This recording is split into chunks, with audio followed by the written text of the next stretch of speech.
Thank you very much, Amos Gitai, for this very strong film. I have to say that I watched a different version of it. I got a link of a shorter version, and it was another type of impact to watch it on a large screen and 45 minutes longer than what I watched originally. Amos Gitai doesn't need a long introduction. He was born in Haifa in 1950. His mother was an educator, his father was an architect from the Biograf school who had to flee Germany and the school, of course, in 1933. You'll correct me if I'm wrong.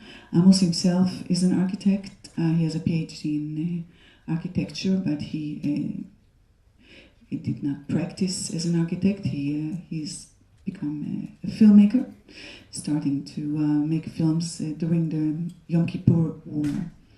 And the rest of his history you will have to fill in. He's a writer, an artist, and in Sweden we had a retrospect about 8-10 years ago. His most well-known films here are Kippur and Kadosh, and many others. A lot of trilogies that he's been doing. And this is his latest film. And we are very pleased to have him here. He's very busy working on an opera, but we managed to get him here just for this evening, and we're very grateful for that and for the cooperation with Tree Art Film on that.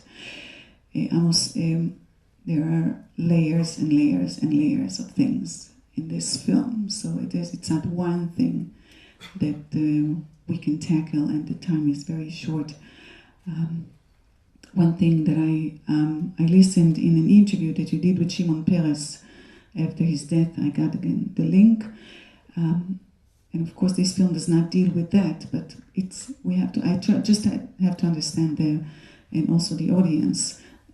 There is one layer is the settlers, but the outskirts, the bizarre that we've been seeing here. And then there is the political system, the regular rabbis that are not as bizarre as the characters that we've seen here. And of course, there are other aspects like the people on the street. And I'm not sure how to put all that together, because in the interview with Shimon Peres after the murder, he says something. Because you would ask, why did Netanyahu win the election in '96? The people were in shock after the murder of Rabin. You would expect, or we at least expected, that Shimon Peres would win by great margin. Instead, he lost. And Shimon Peres says in that interview that the wave of terrorism in 1996 was devastating for him, that he even called Arafat and asked him, what are you doing? I'm going to lose the election because of that.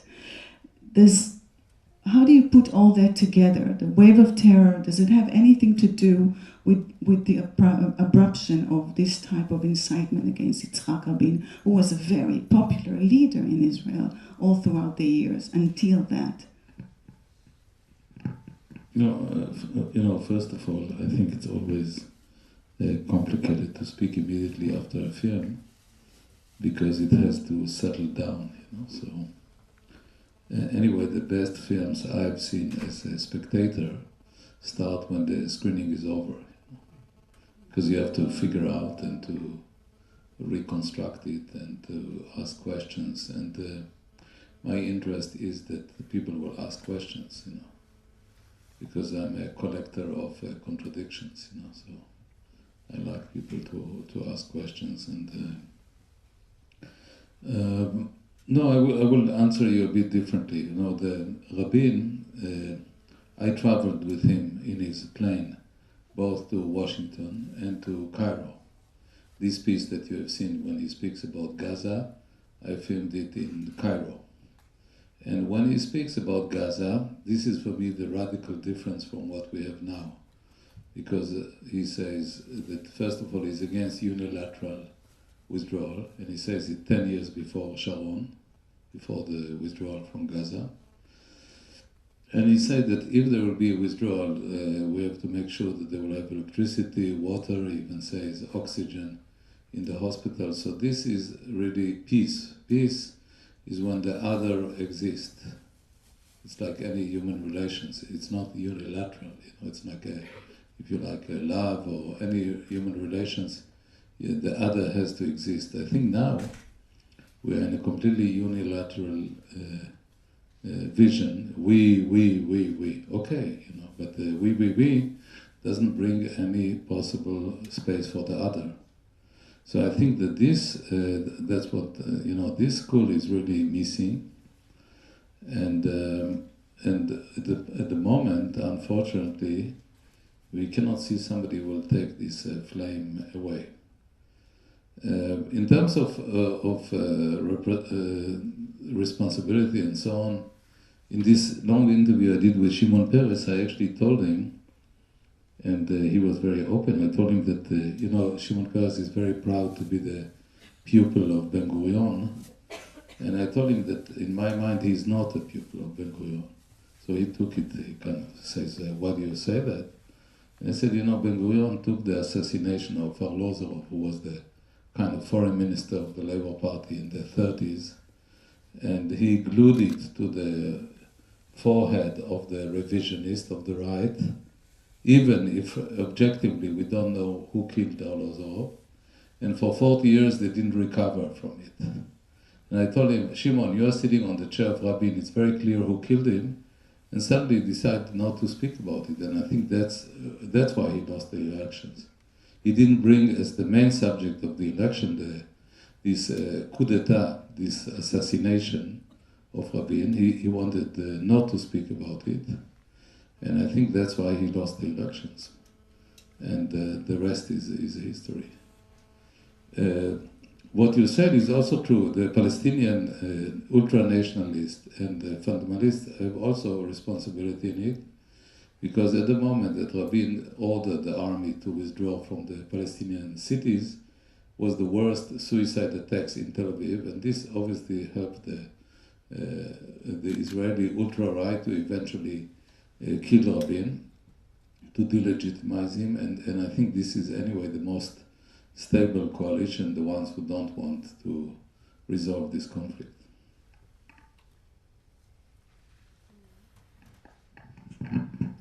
And you put some very strong scenes about the idea of conspiracy that, of course, was very much prevailing right after the murder. Do you yourself think that there was anything to it? I think, the idea of conspiracy is very much supported by the ultra-right, because they want us to believe that they are not responsible. It's a conspiracy. From what we have checked, I don't see a proof of a conspiracy. Also, it's not like the Kennedy assassination, or even here, Palme, that you didn't have really clear traces. In Rabin, you have seen, there were major incitations, by the hallucinating rabbis, by the very strong lobby of the settlers, and by the parliamentary right. I don't say that everybody wanted him dead, but they definitely wanted to get him out of power.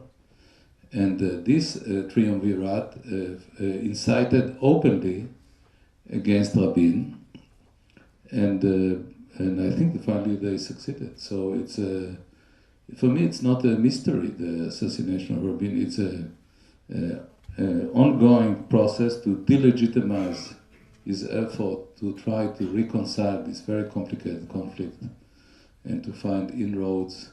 And for me, Rabin is a real Israeli patriot, because in order to secure the existence of the Israeli project in the Middle East, he understands that he has to find inroads into the Arab world, and he's doing it conscientiously. So I think that this is for me a real patriotism, not some sort of hollow words of hate that we hear everywhere, I suppose also in Sweden, and also in France, and also soon we'll see what happens in America. But as in many fields, we are original. We have Trump in power already.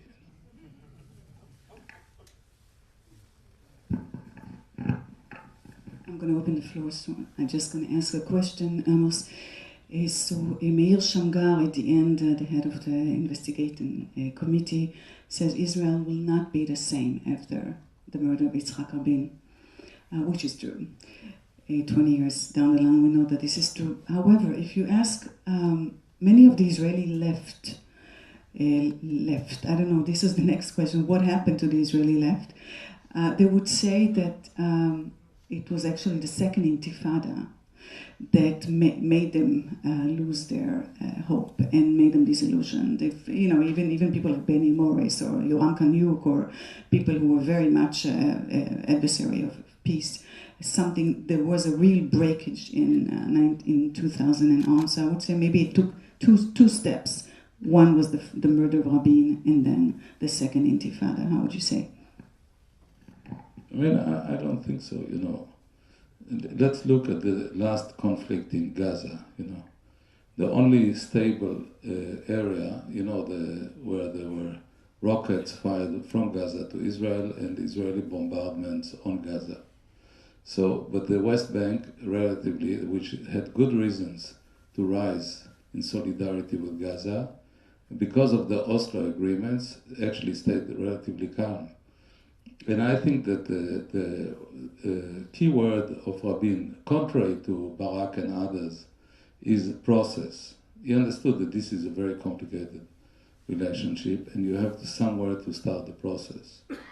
And so all the other smart guys who tried to do its bank and quickly, they didn't succeed. And when you see the photo of Barak in Camp David with Clinton, when he's trying to push Arafat into the cabin of Clinton, you understand that it's not going to work. This very simple photo. You cannot squeeze the other side just because you are stronger. You know, it's a process. There are traumatic events on both sides, and it has to be dealt very delicately in a procedure. And anyway, maybe after more death and more destruction, it will happen like that, you know. We know from Europe, who went through terrible 2 world wars, at the end, finally, humankind are not always so intelligent as they pretend.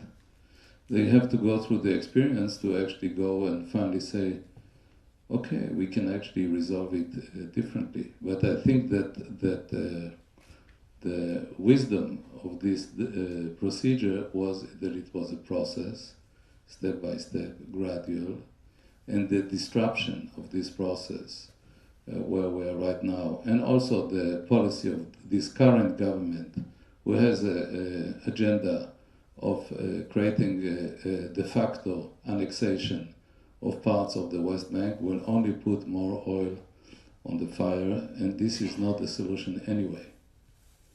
Now, I know that some people think that we should not speak about it, this has to be discussed only in Israel. I had the ambassador who just left and told me that it's not good for the image of the country and so on.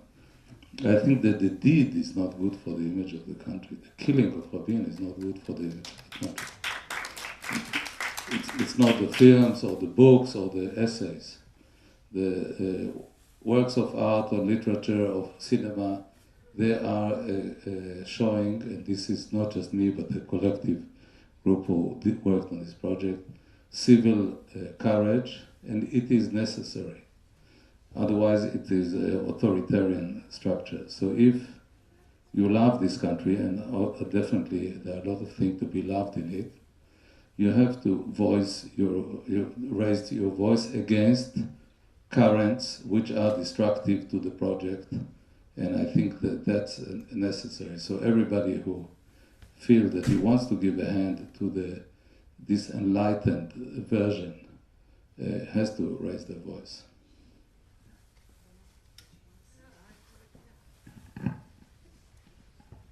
Hi. First of all, I want to say about the film. It had a very interesting. I felt almost like when I was watching Shoah, not because of the content or even the aim, but because of the effect. It was in many ways too long, which Shoah was, but at the end of it, the impact of it being too long was that you were really affected. You were really immersed in it, and it's sometimes, you know, films work against almost their own natures, and this was really, it was very powerful in that way. You really were there, and it is a very disturbing situation in Israel now, and the ambassador here is very much a reflection of that.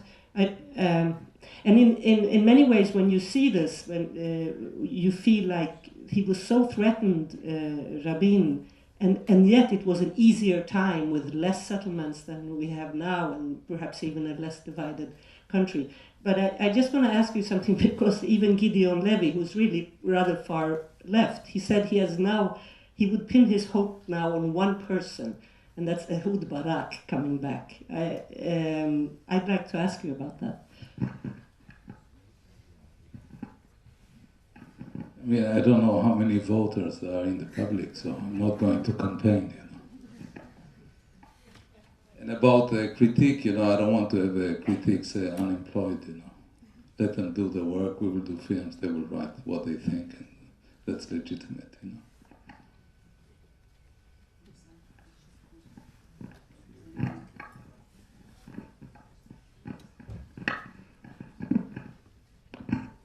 Thanks.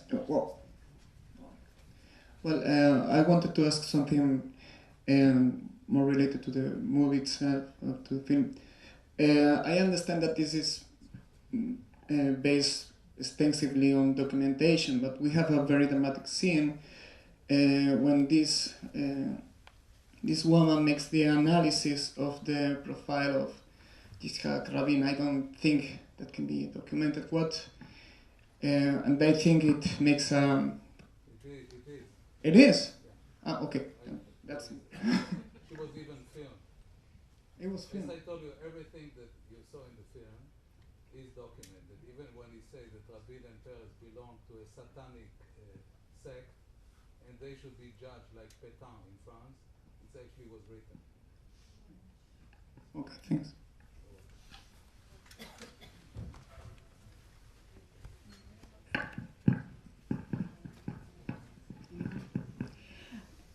And by the way, some of these people are in the government, just to make you more happy, reassured.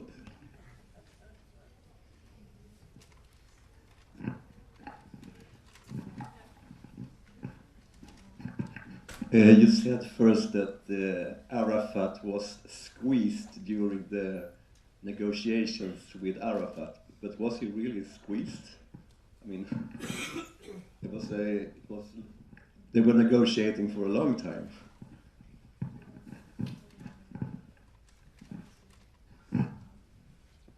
No, I was just responding to Litzi's, but this is not the subject of the film. The film is really about the assassination of Rabin and the incitement to kill him.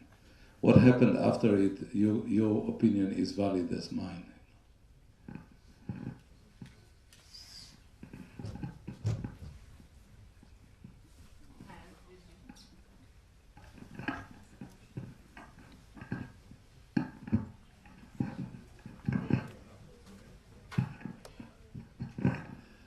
Yes, I was thinking about this religious law, I forgot the name of it already, where you can kill somebody who's threatening Jews. It sounded to me like a fatwa, and I think some of the opinions of these rabbis would do very well in Iran with Khomeini and the others. And it seems to me that it's not the Judaism that I learned when I was a child. It's so fanatic and it's so out of touch with the modern world that I was simply wondering, how are you going to make a state with so many people who are living in the Middle Ages and the other people trying to create a modern state? Is that even possible, or is this going to end in some kind of a civil war?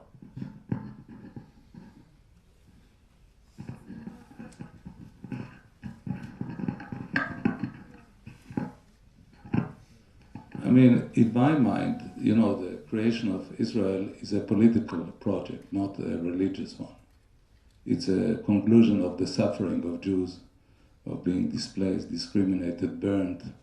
And so it is a political movement. It is actually a rupture from religion. And as you may well know, originally the rabbis were opposed to it.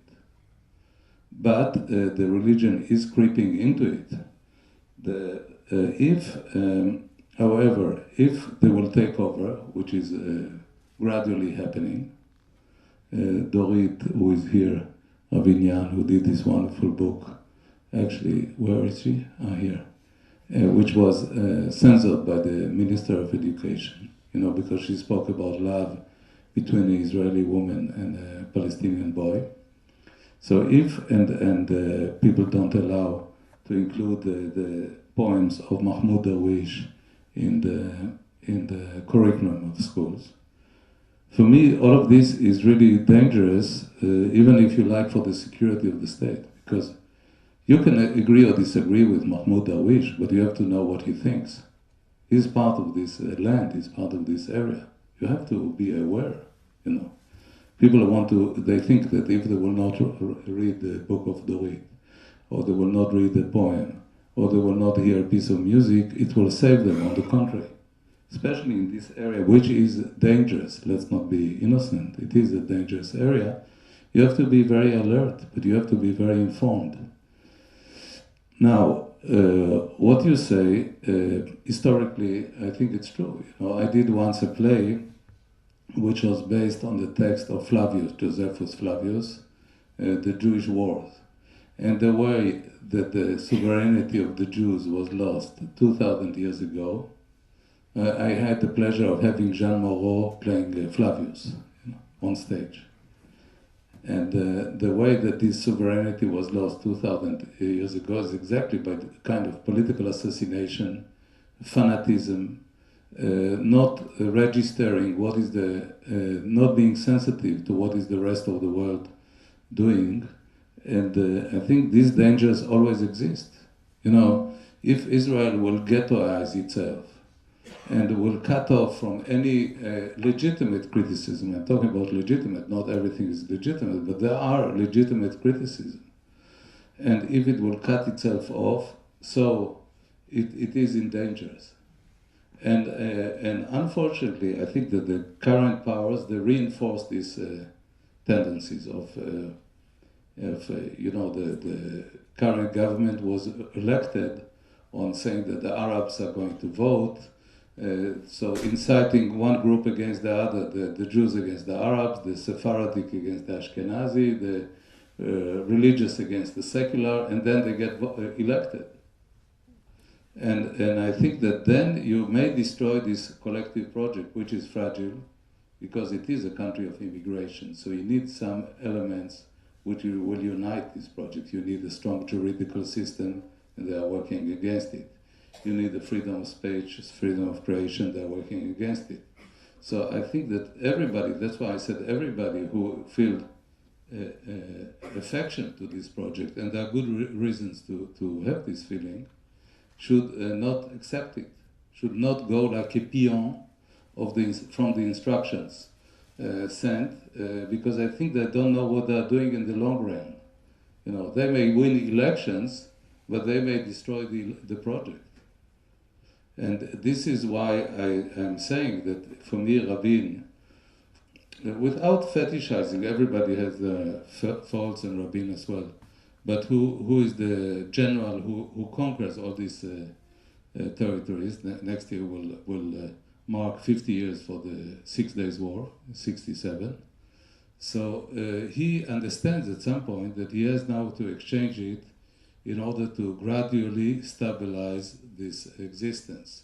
And when he is assassinated, it is a major rupture. And this resembles actually this historical period, which is, if one can learn from history, this is the lesson to learn. Do you see anything about a civil war in this to solve it? I don't think there is a potential of a civil war, because the left, which is very being attacked, is relatively soft, So I don't think they're kind of militant, ready for a war. But will it stay so? I mean, you cannot have a determination of the future. I can just tell you what is happening now.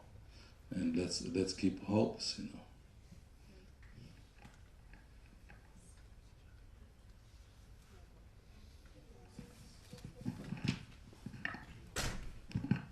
So I was wondering, because in the film you're saying that this culture of hate is partly created by the parliamentary right and Netanyahu. So today, or since the film came out, have you had any reaction from the parliamentary right or from the government, from Netanyahu? And if so, what reaction? I mean, strangely enough, they didn't like it so much.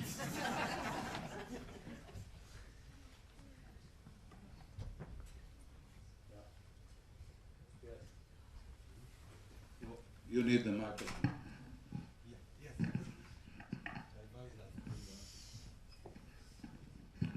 Well, to start with, there's nothing in your judgment which I disagree with. That's the first thing.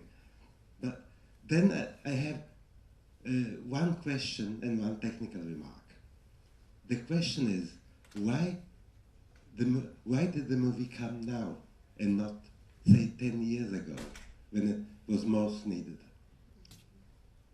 And then a technical question, a remark. In the closing sequence, the judge is passing in front of those election posters, which I think appear also before. Anachnu atem. If you don't know Hebrew, it's lost as public. That's one of the strongest pictures in a film in a way.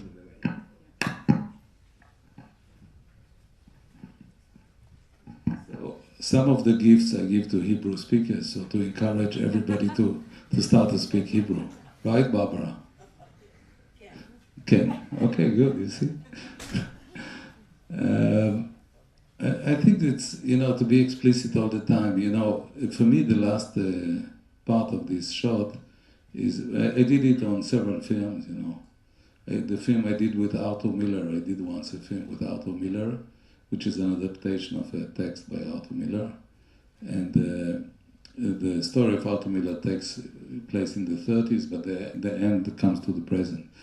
For me, since all my films in some way are kind of continuous diary that I make, because as Litzi mentioned, I'm just an architect. So I make a diary, and this is the date of the diary. We actually filmed it 2 months before the elections. And we had a kind of a competition inside the crew, which posters should we put outside, Herzog or Netanyahu? And I actually voted for Netanyahu, Unfortunately, I was right, So for me, this is like to put the date, also the text that this Supreme Judge says, he actually wrote it. After doing a very laborious bureaucratic work of interrogating all these hundreds of witnesses and being kind of very strict, Yeke-like manner, in the last page of these 300 pages, relatively administrative document, he puts his opinion. And that's what he wrote. He wrote that he actually even associated to what I spoke before on the previous question, to the destruction of the Jewish sovereignty 2,000 years ago. He actually makes this association in the single page, which is the conclusion of his report. And Meir Shamgar is no leftist, by the way. He was in the Etzel, he was a revisionist, he was a guy of integrity, but he was not leftist. So this is about this, and about what was the other question? 10 years ago. I mean, I did it when I felt I need to do it. Maybe 10 years ago I was still hoping that what we are living is a transition. And anyway, you should give some space to other filmmakers.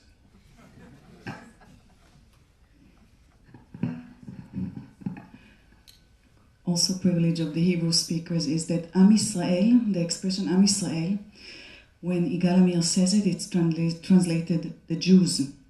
And when Yitzhak Rabin says it, it's the Israeli people. But Am Israel is a bigger, and I know that a lot of people here in the diaspora are wrestling with the Israel diaspora relationships and how it should be. The very strong scene, the interrogator in Yigal Amir, when the interrogator tells the story of his father who survived the Holocaust and saved the family, he speaks about his father. His narrative is personal and European. Yigal Amir speaks about Am Yisrael, I give my life to a bigger entity. This is also, if we speak about division in the Israeli society and in the political system, this is the individual. Again, I'm going to give my soul to Am Yisrael, which is a bigger a concept. You see, you're getting more inroads into Hebrew. Anyway, thank you for coming tonight. Thank you. Thank you very much. We will see more of Amos, I hope, in the future. The film opens on the 4th of November in the movie theaters, so tell your friends. And next Sunday, Fritz Bauer, 3 o'clock at Goethe Institute. Thank you very much for coming.